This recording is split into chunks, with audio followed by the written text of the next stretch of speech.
Hello and welcome back to Bookish and welcome back to Tag Tuesday. Today I'm here with a tag which is an original Steve Donoghue tag, which he was kind enough to tag me to do. This is the Vacation Book Tag, which has prompts all about reading and vacation and books set with people on vacation and exotic locations with, a incredibly Steve Donoghue question thrown in there in the end. But to get right into the prompts, the first prompt says, favorite book about someone taking a vacation. A lot of the books that I read where I guess people are on vacation are actually books where people are off on an adventure, and maybe that reflects, kind of a boyhood obsession with going on adventures, but I naturally thought of books like The Hobbit by Tolkien, where Bilbo goes on an adventure. I thought about the American classic Huckleberry Finn by Mark Twain, where Huckleberry Finn and Jim have a bit of an adventure.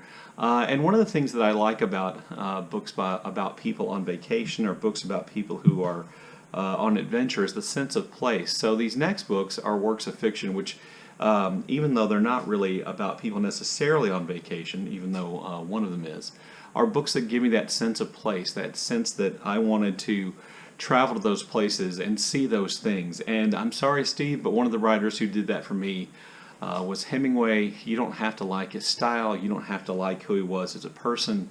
No one does, for that matter. I'm not sure very many people like who he was as a person. But one of the things that I think I found appealing about Hemingway's work early on was the sense of place that he gives, and that kind of feel for the place. Now, that feel he gives is likely to be entirely fictional and not always particularly accurate, and in some cases, betray his own very real biases. But Hemingway writes, I think, about Spain in a beautiful way.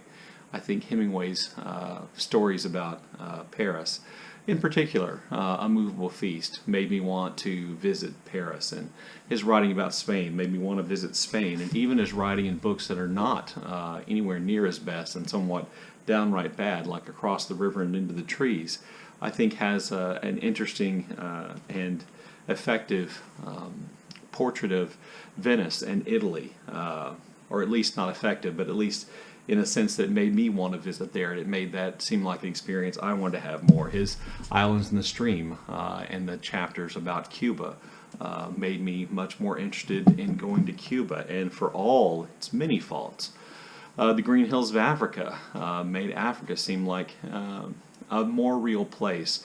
And I guess that's what I mean by saying that I like these, I like Hemingway as kind of somebody who inspired me to travel, in the sense that, he created this sense of place and made it interesting, and, made it feel like he had local knowledge that would be interesting to know and to share, and experiences, maybe not exactly his experiences, but at least to experience those places. The Sun Also Rises is one of my top 10 favorite books, and the scenes there where Jake is fishing for trout are some of my favorite scenes in literature, fishing in Spain for trout. So, I would say Hemingway, and then I guess if I'm just going to pick a book with a guy on vacation, it would be W.G. Sebald's The Rings of Saturn, in which he talks about walking through the English countryside and all the thoughts and stories that inspires in him. So problem number 2 is, do you read travel writing and have favorites? And I don't actually read a lot of travel writing, but I do have some books that are kind of travel related that are among my favorites. I really enjoyed John Krakauer's Into the Wild. Alex Black has read, I think, pretty much every John Krakauer book. I'll leave a link to her channel down below. But this is the story of, I believe, Chris McCandless and his life and death trying to live off the grid in Alaska. And I think it made me want to visit Alaska, not in the way McCandless does, but it made Alaska seem interesting. I really enjoyed reading Adam Gopnik's book, Paris to the Moon, about the years in which he and his family lived in Paris, and kind of to get that kind of resident of Paris feel, that kind of feel of what it would actually be like to live there, and the differences between Parisian culture and American culture. I found that really interesting. Maybe my favorite piece of just straight travel writing is this book by Ryszard Kapuscinski. I probably said his name wrong. The Shadow of the Sun, about his travels in Africa I really thought there was some beautiful writing in here, even though I know a lot of people think he just made a lot of the stuff up, which is fine to me, and to be honest with you, I really don't care. If we're just talking about straight travel guide writing, my favorite travel guide series were the Let's Go series of budget travel guides. This is the one my wife and I took to Ireland when we went in 1995, and granted, you know, today at the age of 52, I'm not sure I would care to know all the things they put in here, which are aimed primarily at young people, but there's some really kind of funny, quirky travel writing in here, and they'll tell you about some off the beaten path places to go. They help you save a buck on things.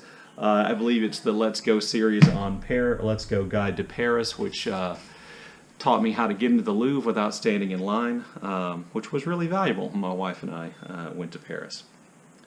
Prompt 3 is book on vacation rituals, and this is where things get a little bit complicated. So my book on vacation ritual is this, and I assume it's pretty much the same for everybody. I always take a book on vacation.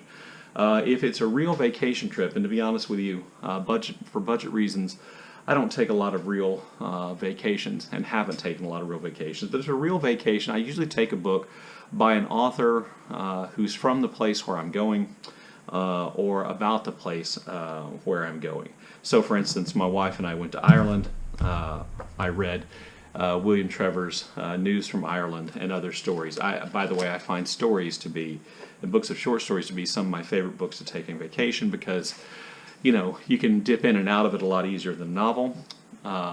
In addition, when I go on vacation, not only do I take a book, but I usually buy a book, like this book, illuminated or illustrated book, Guide to the Book of Kells, which I bought after viewing the Book of Kells at Trinity College in Dublin. So I have a tendency to pair things that way. When my wife and I went to London, I took Trevor's Excursion in the Real World. I mean, if you're going to read somebody writing about a place, I don't think you can do better than William Trevor. And then I bought this illustrated guide to Westminster Abbey, which I was really taken with when I went over there, called Kingdom and Power. When my wife and I went to Paris, I think I was reading Flaubert's Parrot by Julian Barnes, which is about Gustave Flaubert, which is kind of French. I think that's the book I took to Paris with me. And then in Paris, I got one of my favorite books ever, and that is this really small pocket-sized guide to the Musée d'Orsay, which has full-color renditions of the art there. And I really like this little book. By the way, one of the things that happens when I go on vacation and buy books is I like to leave the price tag on the book so I can remember how many French francs it was versus how many euros, etc. But I really like this little pocket guide. It's one of my favorite kind of vacation mementos. So there's that. That's kind of what I do. I take a book which is about the place or by an author from the place or at least the country I'm going to, and then I buy a book usually somewhat related to the places that I visit to bring home with me as a souvenir. Prompt 4 is the favorite book you've found or read on vacation, and that would be this book, The Toyn of Vaucluse, which I bought in Ireland when my wife and I were in Ireland in '96, and I think I've shown this before, but I got it at Hannah's bookstore in Dublin, and I paid a fairly hefty £9 Irish for that back in 1996. But this is my favorite book I bought on vacation, and I think I read part of it on vacation as well. So that's my favorite book I found on vacation. Prompt 5 is, have you ever light-fingered a book while on vacation? Only if you count trips to my mother's house. I do occasionally steal a book from my mother's bookshelves. Most infamously, perhaps, I stole my mother's hardback copy of Ulysses, which I still keep, and she still really hasn't missed, so let's just keep that between us. Prompt 6 is favorite book set in an exotic location.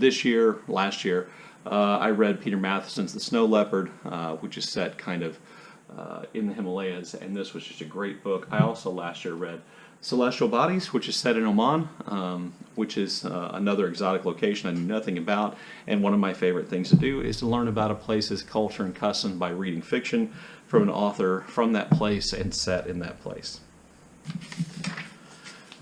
Prompt 7 is, do you think the coronavirus will kill us all? I'm going to go with no. I guess I'm just an optimist. I'm not one of those people who has a tendency to panic. I live in an area of the world where hurricanes hit on a fairly regular basis, and I have a tendency not to panic about weather or disease. Not that I don't worry about them, not that I don't prepare for them, not that I don't think we should do things to make sure those things don't happen. I'm not just trusting to women good fortune, even though it feels that way with Trump in the White House. But I don't think the coronavirus is going to kill us all. And Steve, I don't think you have anything to worry about. Last I read, it's much more likely to affect old people like me than young, strapping 28-year-olds like you.